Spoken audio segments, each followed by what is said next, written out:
الحمد لله رب العالمين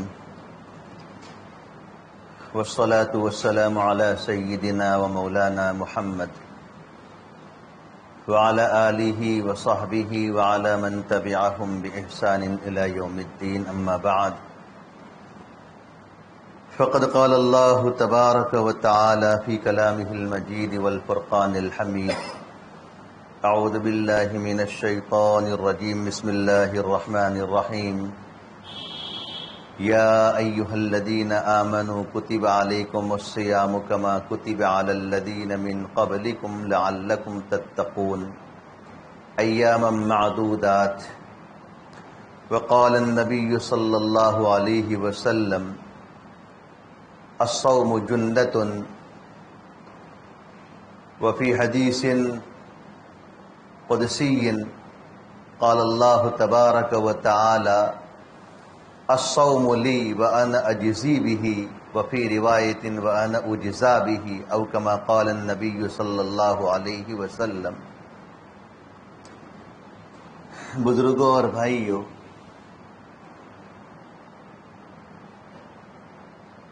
شعبان کا مہینہ ختم ہونے ہی جا رہا ہے اور ایک بہت بڑا برکتوں والا،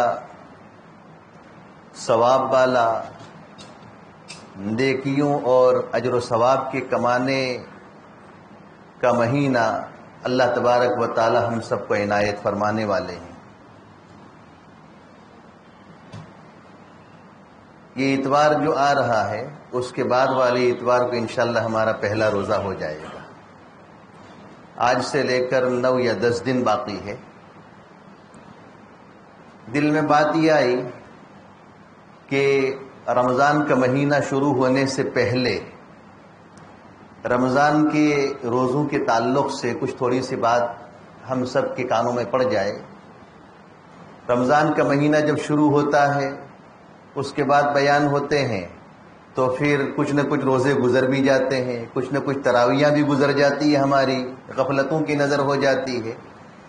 اس لیے دل میں بات یہ آئی کہ رمضان کا مہینہ شروع ہونے سے پہلے ہی رمضان کے تعلق سے کچھ باتیں آپ کے سامنے ذکر کی جائیں۔ دیکھیے، رمضان کا یہ مہینہ بڑا عظیم الشان مہینہ ہے۔ اس کی اہمیت کا پتہ اس بات سے چلتا ہے کہ نبی اکرم صلی اللہ علیہ وسلم جب رجب کا چاند دیکھتے تھے تو اسی وقت سے رمضان کی تیاریوں کے لیے دعا مانگا کرتے تھے۔ اللہم بارک لنا فی رجب و شعبان و بلغنا رمضان۔ اللہم بارک لنا فی رجب و شعبان و بلغنا رمضان۔ اے اللہ، ہماری اس رجب اور شعبان کے مہینے میں تو برکت عطا فرما اور ہمیں رمضان تک پہنچا دے۔ یہ ایسا ہی ہے جیسے کوئی شخص دور دراز کا سفر کر کے، بہت لمبا اور دور دراز کا سفر کر کے کوئی شخص اپنے وطن لوٹنے والا ہو اور 15 کلومیٹر، 20 کلومیٹر، 25 کلومیٹر باقی ہو تو اس کے دل کے اندر ایک داعیہ پیدا ہوتا ہے، اس کے دل کے اندر ایک تڑپ پیدا ہوتی ہے کہ میں جلدی سے اپنے وطن پہنچ جاؤں، کوئی ایسا حادثہ پیش نہ آ جاوے، کوئی ایسی تکلیف اور مصیبت میں مبتلا نہ ہو جاؤں کہ اس کی وجہ سے میرا سفر درمیان ہی میں رک جاوے اور میں اپنے گھر جانے سے رک جاؤں۔ آدمی کے دل میں یہ داعیہ ہوتا ہے، اس لیے گھر آنے سے پہلے، وطن آنے سے پہلے اس کا داعیہ بڑھتا ہے، اس کا شوق بڑھتا ہے اور دل کی امنگیں بڑھتی ہے اور چاہتا یہ ہے کہ جلدی سے میں اپنے گھر لوٹ جاؤں، وطن پہنچ جاؤں۔ بس اسی طریقے سے یہاں پر نبی اکرم صلی اللہ علیہ وسلم اپنی اس دعا کے اندر تعلیم دے رہے ہیں۔ یہ دعا نہیں ہے بلکہ دعا کے ساتھ ہمیں تعلیم بھی دی گئی ہے۔ دعا میں جی اللہ کے رسول صلی اللہ علیہ وسلم نے جو الفاظ استعمال کیے ہیں تو ان الفاظ کے اندر ہمارے لیے تعلیم بھی ہے۔ دعا صرف دعا نہیں ہے، دعا کے اندر ہدایت بھی ہوتی ہے، دعا کے اندر تعلیم بھی ہوتی ہے، دعا کے اندر ہماری تربیت بھی ہوتی ہے۔ اللہ کے رسول فرماتے ہیں کہ اللہم بارک لنا فی رجب و شعبان و بلغنا رمضان، کہ ہم نے 10 مہینے تو گزار دیے، عافیت کے ساتھ 10 مہینے گزار دیے، اب رمضان آنے کو صرف 2 مہینے درمیان میں باقی ہے، کوئی ایسی مصیبت نہ پیش آ جاوے، کسی مصیبت کے اندر مبتلا نہ ہو جاؤں، کسی بیماری کے اندر مبتلا نہ ہو جاؤں، کسی بڑے مرض کے اندر مبتلا نہ ہو جاؤں، کوئی ایسے حالات مجھ پر ایسے پیش نہ آ جاوے کہ جس کی وجہ سے رمضان کی برکتوں سے میں محروم ہو جاؤں، کوئی ایسی سخت بیماری آ جاوے جس کی وجہ سے میں رمضان تک نہ پہنچ جاؤں، رمضان تک نہ پہنچ پاؤں میں اور رمضان کی برکتوں سے محروم ہو جاؤں۔ اس لیے اللہ کے رسول صلی اللہ علیہ وسلم دعا مانگا کرتے تھے۔ بہت سی مرتبہ ہم دیکھتے ہیں کہ آدمی پورے سال میں 10 مہینہ بہت اچھا رہتا ہے، تندرست رہتا ہے، اور رمضان آنے کی تیاری ہوتی ہے رجب کے مہینے میں اور شعبان کے مہینے میں کوئی ایسی بیماری اس کو جو سوار ہو جاتی ہے، کوئی ایسی بیماری طاری ہو جاتی ہے کہ اس بیماری کی وجہ سے آدمی رمضان کی برکتوں سے محروم ہو جاتا ہے، رمضان کے روزوں سے، رمضان کی تلاوتوں سے، رمضان کی تراویحوں سے اور رمضان کی خیر و برکات کے حاصل کرنے سے محروم ہو جاتا ہے۔ ہوتا ہے ایسا، کبھی ایسا بھی ہوتا ہے کہ انتقال بھی ہو جاتا ہے، اللہ کے رسول صلی اللہ علیہ وسلم یہ دعا فرماتے ہیں کہ اللہم بارک لنا فی رجب و شعبان، پروردگار عالم ہمیں اس رجب اور شعبان کے مہینے میں برکت عطا فرمانا، تو بلغنا رمضان، اور رمضان تک تو ہمیں پہنچا دینا۔ کیسی تڑپ ہے یہ، کیسی دعا ہے یہ، بہت تڑپ ہے یہ۔ تو اللہ کے رسول صلی اللہ علیہ وسلم کی نگاہوں میں، آپ کی نظروں میں رمضان کی اہمیت یہ تھی کہ 2 مہینے پہلے اس کی تیاریاں شروع ہو جاتی تھی، 2 مہینے پہلے تیاریاں شروع ہو گئی ہے۔ ہمارے یہاں کوئی مہمان آنے والا ہو تو جیسا مہمان ویسا اس کی آنے سے پہلے تیاریاں ہم کرتے ہیں۔ اگر کوئی بہت بڑا مہمان آنے والا ہو تو اس مہمان کے آنے سے 2 مہینے 3 مہینے مہینوں پہلے ہم تیاریاں شروع کر دیتے ہیں۔ تو یہ رمضان بھی ہمارے لیے مہمان ہے، اللہ کی طرف سے عطا کیے جانے والا ایک عظیم مہینہ ہے، مبارک مہینہ ہے، برکتوں والا مہینہ ہے۔ اس میں اللہ کی طرف سے عنایتیں ہوتی ہے، برکتیں ہوتی ہے، اللہ کی طرف سے مہربانیاں ہوتی ہے، اجر و ثواب کے ڈھیر اس کو عطا کیے جاتے ہیں۔ لیکن یہ کس کے لیے ہے؟ جو رمضان کی قدر کرے، رمضان کا سمجھے مرتبہ پہچانے، رمضان کی قدر کرے۔ اللہم بارک لنا فی رجب و شعبان وبلغنا رمضان۔ اللہ کے رسول صلی اللہ علیہ وسلم کی نظر میں تو رمضان کی اہمیت یہ تھی، اور اللہ تبارک و تعالیٰ کے یہاں آسمانوں میں ادھر عید کی نماز ہم پڑھ کر فارغ ہوئے ہیں، رمضان کا مہینہ گزرا اور عید کی نماز پڑھ کر فارغ ہوئے ہیں۔ اللہ تبارک و تعالیٰ فرشتوں سے آسمان میں یہ اعلان کرتے ہیں کہ آئندہ سال کے رمضان کی تیاریاں شروع کر دو اور جنت کو یہ سنوارنا شروع کر دو۔ ابھی پورا سال باقی ہے، آئندہ سال کی رمضان کی تیاریاں ابھی سے شروع کر دو، جنت کو سنوارنا شروع کر دو، جنت کو مزین کرنا شروع کر دو۔ تو اللہ تبارک و تعالیٰ کے یہاں رمضان کے مہینے کی یہ اہمیت ہے، قدر و قیمت ہے۔ اللہ کے رسول صلی اللہ علیہ وسلم 2 مہینے پہلے اس کی تیاریاں شروع فرما دیتے تھے، دعائیں فرماتے تھے۔ ان دونوں باتوں کے ملانے سے ہمیں رمضان کی اہمیت کا پتہ چلتا ہے۔ رمضان کی اہمیت کو سمجھنے کی ضرورت ہے۔ رمضان کا مبارک مہینہ ہے، اللہ تبارک و تعالیٰ اپنے نیک بندوں کو عطا فرماتے ہیں۔ آج ہوتا یہ ہے کہ معمولی بہانے بنا کر آدمی روزوں سے جو ہے جی چراتا ہے۔ ایک بہت اہم بات ہے، بہت اہم بات کہنے جا رہا ہوں، اس کو سمجھنا ہے، اور رمضان سے پہلے کہی جا رہی ہے تاکہ رمضان کے روزوں کی اہمیت ہمیں سمجھ میں آئے۔ اللہ تبارک و تعالیٰ قرآن مجید میں فرماتے ہیں فَمَنْ شَهِدَ مِنْكُمُ الشَّهْرَ فَلْيَصُمْ، کہ تم میں سے جو آدمی رمضان کا مہینہ پالے تو اس کے لیے روزہ رکھنا فرض ہے۔ رمضان کا مہینہ پالے تو رمضان کا روزہ رکھنا اس کے لیے فرض ہے۔ ہاں 2 آدمیوں کے لیے اجازت ہے، ایک تو کوئی آدمی لمبے سفر میں ہو، لمبا سفر، یہاں سے اسٹیشن کا سفر نہیں، یہاں سے بھروچ کا سفر نہیں، لمبا سفر جس میں آدمی مسافر بنتا ہے، لمبا سفر 78 کلومیٹر، 80 کلومیٹر، 82 کلومیٹر، اتنا لمبا سفر ہے۔ اور اس لمبے سفر میں اگر کوئی شخص سفر کی صعوبتوں سے اور سفر کی مشقتوں سے بچنے کے لیے اگر کوئی شخص روزہ نہ رکھے تو اس کے لیے اجازت ہے، وہ روزہ نہ رکھے، بعد میں اس کی قضا کر لے گا۔ نہ رکھنے کا مطلب یہ نہیں ہے کہ روزہ اس کے لیے معاف ہو گیا، نہیں، اس وقت اس کے لیے روزہ چھوڑنے کی اجازت ہے، لیکن بعد میں رمضان کا مہینہ گزرنے کے بعد اس کی قضا تو کرنی پڑے گی۔ تو ایک تو یہ شخص ہے کہ جس کو روزہ افطار کرنے کی اور روزہ نہ رکھنے کی اجازت ہے، اور دوسرا بیمار آدمی، ایسا بیمار آدمی ہے کہ بیماری کی وجہ سے، روزے کی وجہ سے اس کی بیماری بڑھ جانے کا اندیشہ ہے، اس کو بیمار ہے اور ایسا سخت بیمار ہے کہ روزے کی وجہ سے اس کی بیماری کے بڑھ جانے کا اندیشہ ہے، تو اس کے لیے یہ روزہ چھوڑنے کی اجازت دی گئی ہے۔ جب بیماری سے اچھا ہو جائے گا، تندرست ہو جائے گا، تو اس کے لیے پھر روزوں کی قضا کرنا ضروری ہوگا، اور اسی حال میں اگر مر گیا ہے تو روزوں کا فدیہ دینا پڑے گا۔ یہ دو شخص ایسے ہیں کہ اس کے لیے کیا ہے، روزہ چھوڑنے کی اجازت دی گئی ہے، لیکن عام شخص کے لیے روزہ چھوڑنے کی اجازت نہیں ہے۔ ماشاءاللہ بہت تندرست آدمی ہے، صحت مند ہے اور ہٹا کٹا آدمی ہے، اور صرف گرمیوں کا بہانہ بنا کر کہ بہت زیادہ گرمی ہے، گرمیوں کا بہانہ بنا کر کمپنی میں کام کرتا ہے، اپنی کمپنی میں کام کرنے کا بہانہ بنا کر، جاب کا بہانہ بنا کر، ڈرائیونگ کا بہانہ بنا کر، اور اسی طریقے سے اپنے کام کاج کے بہانے بنا کر جو روزے چھوڑتے ہیں، ان کے لیے روزے چھوڑنے کا گناہ ہوگا۔ روزہ چھوڑنا جائز نہیں ہے، روزہ رکھنا ہے، فرض ہے روزہ، بالغ ہونے کے بعد روزہ فرض ہے، اس کے لیے روزہ چھوڑنا جائز نہیں ہے۔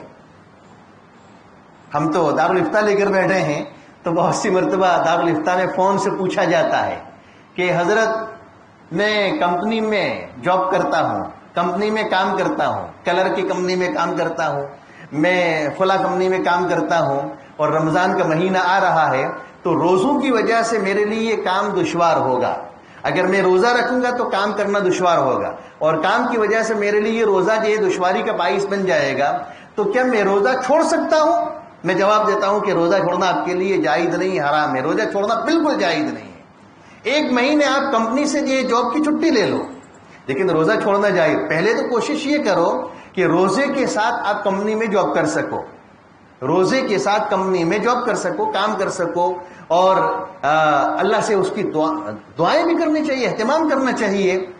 تو پہلے تو کوشش یہ ہونی چاہیے کہ رمضان کے روزے کے ساتھ کمپنی میں کام کر سکو، اور روزے کے ساتھ اگر کمپنی میں کام نہیں کر سکتے ہو تو ایسی صورت میں ایک مہینے کے لیے یا ایک 31-32 دن کے لیے آپ روزوں کے واسطے کمپنی سے چھٹی لے لیجیے، لیکن روزہ چھوڑنا جائز نہیں، اس لیے کہ سال کے ہر مہینے کام رہے گا، آپ کو سال کا ہر مہینہ آپ کو کام رہے گا، پھر یہ چھٹی ہوئی روزوں کی قضا کب ہوگی؟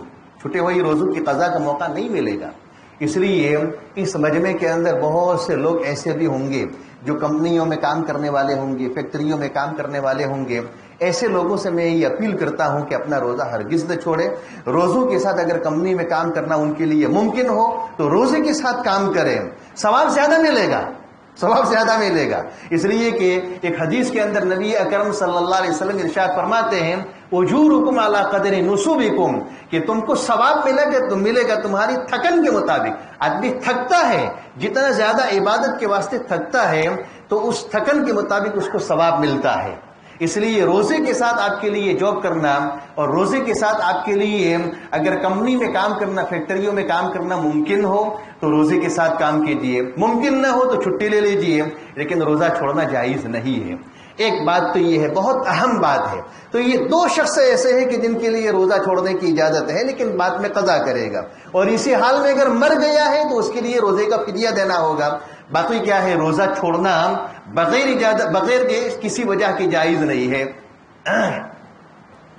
روزے کے متعلق اللہ تبارک و تعالیٰ فرماتے ہیں یا ایھا الذین آمنوا کتب علیکم الصیام کما کتب علی الذین من قبلکم لعلکم تتقون، ایمان والو روزہ تم پر فرض کیا گیا ہے ایسے جیسے اگلی امتوں کے اوپر روزے فرض کیے گئے تھے۔ اور یہ روزہ کیوں فرض کیا گیا ہے؟ اللہ تعالیٰ کو کوئی فائدہ ہوگا؟ نہیں، فائدہ روزہ رکھنے والے کو ہوگا۔ لعلکم تتقون، روزے کی برکت سے تمہارے اندر تقوی آئے گا، روزے کی برکت سے تمہارے اندر تقوی آئے گا۔ اسی وجہ سے ہم دیکھتے ہیں کہ بہت سے لوگ جو فاسق ہوتے ہیں، فاجر ہوتے ہیں، اور عام دنوں میں دھڑلے سے گناہ کرنے کی ہمت جو کر لیتے ہیں، رمضان کا مہینہ جب آتا ہے تو وہ گناہ کرنے کی ہمت نہیں کرتے ہیں، اور کہتے ہیں، میں نے سنا، بہت سے لوگوں سے سنا کہ رمضان کا مہینہ ہے، معذرت کر دیتے ہیں۔ عام دنوں میں دھڑلے سے جو لوگ گناہ کرتے ہیں، جن کی زبانوں سے جو گناہ کے الفاظ نکلتے ہیں، گالی گلوچ نکلتا ہے. رمضان کا مہینہ آتا ہے تو زبان کنٹرول میں آ جاتی ہے. رمضان کا مہینہ آتا ہے کان کنٹرول میں آ جاتا ہے. رمضان کا مہینہ آتا ہے تو نگاہیں کنٹرول میں آ جاتی ہے. کیوں؟ روزے کی برکت ہے, روزے کے اندر تاثیر ہے, روزے کے اندر یہ اثر ہے کہ روزہ اپنے رکھنے والے کے اندر تقویٰ پیدا کرتا ہے. لیکن روزہ جبکہ کیا ہو؟ روزہ ہو. روزہ جبکہ روزہ ہو. روزہ تو رکھا ہے, سحری کے بعد سے لے کر غروب آفتاب تک کھانے پینے سے جو آدمی رکا ہے, روزہ تو رکھا ہے, لیکن ادھر جو کیا ہے, نگاہ محفوظ نہیں ہے. سمجھے, نظر نگاہ محفوظ نہیں ہے, نگاہیں غلط چیز کیوں دیکھ رہی ہے, کان محفوظ نہیں ہے, کان غلط چیز کو سن رہے ہیں, زبان محفوظ نہیں ہے, زبان غلط چیز کو بولتی ہے, دل و دماغ غلط چیز کو سوچتا ہے. تو ایسا روزہ اللہ تبارک و تعالیٰ کو کسی کام کا نہیں ہے. حدیث میں آتا ہے کہ ایسا روزہ اس کے منہ پر مار دیا جاتا ہے. روزے کا ذمہ اور جو فریضہ ہے وہ ذمے سے اتر جائے گا. روزے کا جو فرض ہے, روزے کا فرضیت وہ ذمے سے ادا ہو جائے گی, لیکن اس روزے کے اوپر ثواب مرتب نہیں ہوگا. روزہ اپنے رکھنے والے کے لیے ثواب کا باعث کب بنے گا؟ جبکہ اس کا پورا جسم روزہ بن جاوے, پورا جسم روزہ بن جاوے. صرف کھانے پینے کا روزہ نہ ہو, کھانے پینے کے ساتھ نگاہوں کا بھی روزہ ہو, آنکھوں کا بھی روزہ ہو. آنکھ غلط چیز کو دیکھنے والی نہ ہو, آنکھ غلط چیز کو دیکھنے والی نہ ہو. کان کا بھی روزہ ہو, کان غلط چیز کو سننے والا نہ ہو. زبان کا بھی روزہ ہو, زبان غلط اور گناہ کے کام کو بولنے والی نہ ہو. دل و دماغ کا بھی روزہ ہو, دل و دماغ غلط چیز کو سوچنے والے نہ ہو. ہاتھ پاؤں کا بھی روزہ ہو, ہاتھ پاؤں غلط چیز کی طرف بڑھنے والے نہ ہو. پورا جسم اس کا روزہ بن جائے, پورا جسم سراپا اگر روزہ بن جائے گا تو انشاءاللہ یہ روزہ اس کے لیے گناہوں سے بچنے کا ذریعہ بنے گا, اس کو گناہوں سے بچائے گا یہ روزہ. اسی لیے ایک حدیث میں نے آپ کے سامنے پڑھی ہے, الصوم جنۃ, کہ روزہ ڈھال ہے. روزہ ڈھال ہے. کس کے لیے ڈھال ہے؟ پہلے زمانے میں جنگیں ہوتی تھی تو جنگ کے موقع پر ایک ہاتھ میں تلوار ہوتی تھی, لڑنے والے کے ایک ہاتھ میں تلوار ہوتی تھی اور دوسرے ہاتھ میں ایک ڈھال ہوتی تھی. تلوار کے ذریعے لڑتا تھا اور ڈھال کے ذریعے سامنے دشمن سے اپنی حفاظت کرتا تھا. تو جیسے ڈھال تلوار کے وار سے حفاظت کرتی ہے, اسی طریقے سے روزہ اپنے رکھنے والے کے لیے گناہوں سے حفاظت کا ذریعہ ہے. لیکن کب گناہوں سے حفاظت کا ذریعہ ہوگا؟ جبکہ روزہ روزہ ہو. تو روزہ تو ہے لیکن کیرم بورڈ کھیلتا ہے, روزہ تو ہے لیکن تاش کھیلتا ہے, روزہ تو ہے لیکن سمجھے غلط چیز کو دیکھتا ہے, سنتا ہے, اور کان کے اندر ہر وقت ہینڈ فری لگی ہوئی ہے, ایئر فون لگا ہوا ہے, اور غلط چیز کو ریڈیو میں دیکھتا ہے اور سنتا ہے. تو کہاں روزہ ہوا؟ یہ روزہ اس کے لیے گناہوں سے بچنے کا ذریعہ نہیں ہوگا. ضرورت اس بات کی ہے کہ الصوم جنۃ, روزہ کیا ہے؟ سمجھے آدمی کے لیے ڈھال ہے. ڈھال کب بنے گا؟ جبکہ روزے کا پورا حق ادا کیا جائے, اس کا پورا جسم روزہ بن جائے. اسی لیے روزے کے متعلق ایک حدیث کے اندر نبی اکرم صلی اللہ علیہ وسلم فرماتے ہیں کہ اللہ تبارک و تعالیٰ فرماتے ہیں کہ الصوم لی وانا اجزی بہ, کہ روزہ میرے لیے ہے اور روزے کا ثواب اور بدلہ میں دوں گا. الصوم لی, جتنی بھی عبادت آدمی کرتا ہے, نماز ہے, زکوٰۃ ہے, حج ہے, تلاوت ہے, اور جتنی بھی چھوٹی موٹی عبادات کرتا ہے, ان تمام عبادتوں کا ثواب اللہ تبارک و تعالیٰ فرشتوں کے ذریعے لکھواتے ہیں. لیکن روزے کی باری آتی ہے تو روزے کے متعلق اللہ تبارک و تعالیٰ فرشتوں سے کہتے ہیں کہ قلم روک دینا, اس کا ثواب میں لکھوں گا, میں بدلا دوں گا. اللہ تعالیٰ حکم الحاکمین ہے, بادشاہوں کی بادشاہ ذات ہے. جب بادشاہ کسی کو نوازتا ہے تو اپنے شائع نشان نوازتا ہے. الصوم لی, روزہ میرے لیے ہے, وَأَنَا أَجْزِي بِهِ, میں ہی اس کا بدلہ دوں گا. اور ایک روایت میں یہ ہے کہ وَأَنَا أُجْزَىٰ بِهِ, میری خود ذات اس کے لیے بدلہ بن جائے گی. اللہ تعالیٰ فرماتے ہیں کہ میری ذات اس کے لیے بدلہ بن جائے گی, میری ذات بدلہ بن جائے گی. جب اللہ کی ذات روزہ رکھنے والے کے لیے بدلہ بن جائے تو پھر اس کے لیے کیا کہنا ہوگا, کتنا بڑا ثواب ہوگا. بہرحال یہ رمضان سے پہلے رمضان کے روزوں کے تعلق سے کچھ تھوڑی سی بات آپ کے سامنے رکھی گئی ہے. اللہ تبارک و تعالی رمضان کی اہمیت کو ہمیں سمجھنے کی توفیق عطا فرمائے اور روزوں کی قدر کرنے کی توفیق عنایت فرمائے اور روزے کے رکھنے کی ہم سب کو ہمت عطا فرمائے. وآخر دعوانا الحمدللہ رب العالمین.